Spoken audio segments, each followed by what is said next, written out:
Good evening. Welcome to the Equine News Update for Saturday, January 27th, 2007. This is the network where we bring you the latest news in the horse world and meet face-to-face with the experts. I am Susie Cantor, your host and resident equine authority. Tonight, our special guest will be former Agriculture Chairman Bob Goodlatte. But first, here are the headlines. The big news this week is about horse slaughter. American horse meat is sold as a delicacy in France, Belgium, and other parts of Europe. 2 of the 3 foreign-owned horse slaughter plants in the United States are in Texas, and that is where our story begins. It was just a week ago Friday that a 3-judge panel of the Texas Fifth Circuit Court of Appeals overturned a lower court ruling and deemed that a 1949 law against slaughtering horses for human consumption was still in effect. At first, however, the plants continued operating under an injunction as they planned an appeal. Then on Tuesday, the plants were told by American and Delta Airlines that they would no longer ship horse meat because the airlines were not sure it was legal to do so. With no way to ship the meat, both plants stopped slaughtering horses on Wednesday. Industrial spokesman David Sheehan described the stoppage as a, quote, hiccup, but by the end of the week the plants said they would stop slaughtering horses for human consumption.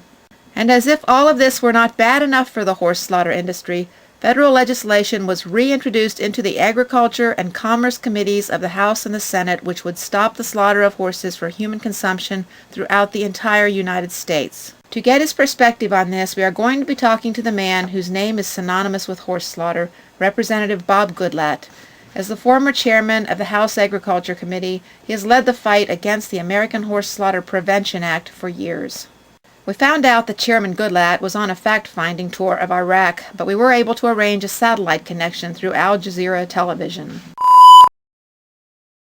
Representative Goodlatte, the Washington Post calls this a bad week for the bad guys. How do you respond to that? Susie, you don't know the half of it. My goodness, what happened to you? Well, Susie, I was telling some Iraqis on the street that as soon as this passing unpleasantness was over, I looked forward to introducing the Iraqi people to American horse meat. A man offered to show me through their horse slaughter plant, and I just couldn't turn down that opportunity. But Chairman Goodlatte, the Muslims don't eat horses. Well, yeah, I know that now, Susie. Watch out for those Arab horses. They are renowned for their intelligence. Thanks for all the timely advice, Susie. You would think the State Department could have told us that Arab horses had formed their own militia to drive out the horse slaughtering infidels. Under the circumstances, are you free to talk? Yes, but under this Serapi thingy, they've wired me to a lie detector. They're threatening to kill me if I don't tell the truth, Susie. Of course, I have always been honest with the American people. Oops, this is going to be a little harder than I thought. Despite all the developments in Texas, you and the 3 other ranking members of the House Agriculture and Commerce Committees put out a letter to your colleagues this week, begging them not to co-sponsor H.R. 503 or S. 311. The letter is drawing some criticism as misrepresenting the facts. Would you care to comment? The critics are just nitpicking the details, Susie. That letter was thoroughly fact-checked by 6 separate lobbying firms. What detail are they harping on now? Well, let's start with a headline. The nation's county officials and veterinarians agree that closing U.S. horse processing plants will cost the taxpayers millions and make conditions worse for 100,000 additional unwanted horses. We tried to find any public comment by local government officials to the plant closings in Texas, and all we could find is this statement from Paula Bacon, the mayor of Kaufman, Texas, where the Dallas Crown plant is located. Oh, Christ, not that again. The mayor says the closings were a victory for her community. She says the slaughterhouse is polluting her community. A little blood backs up into a few people's bathtubs, and she makes a federal issue out of it. She's secretly working for PETA, you know. They're behind all this. Let's get back to that headline. Which local government officials were you talking about? Well, the important thing is the American Veterinary Medical Association is on our side. They're warning that an end to slaughter would leave hundreds of thousands of unwanted horses, and it would cost the taxpayers hundreds of millions of dollars. Didn't they make that same claim when California outlawed horse slaughter in 1998? And didn't they later admit it never happened? We think California was a fluke, Susie. Again, critics say that the AVMA is nothing but a political organization that supports all aspects of animal agriculture without regard to ethics.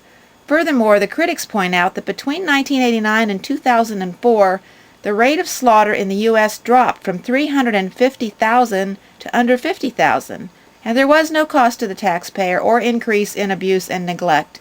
They want to know where those 3 million unslaughtered horses went.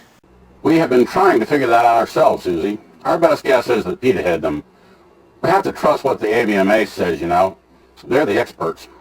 Well, in fact, that brings me to the next statement that has raised eyebrows in the horse community. Your letter says it is illegal to bury horses in many states because they are vectors for West Nile virus. But the nation's most respected horse health magazine came out with a statement saying that is false and that horses are not a vector for West Nile. That was just a typo, Susie. What we meant to say is that it should be illegal in many states because horses are given drugs that are hazardous to human health. The critics say they agree with you that many of the most common horse medications like bute are carcinogens or dangerous to humans. Absolutely, Susie. We can't afford to take the risk of letting those drugs into our groundwater. Well, if these horses are too toxic to bury, how do we justify sending the meat to France and other European countries for human consumption? Susie, have you noticed that those are the very same countries that refuse to help us here in Iraq? Need I say more? By the way, Susie, since you're even more of an expert on equines than I am, maybe you could decipher something I heard today. Of course, Representative Goodlatte, what is it? What does it mean when somebody says they're going to geld you? Well, we seem to have lost our satellite, so that will have to be it for this edition of Equine News Update. Join us next week when our guest will be from the American Quarter Horse Association, and he will be telling us about how you can get into the wonderful and exciting world of backyard lotto breeding. Until then, this is Susie Cantor wishing you happy trails.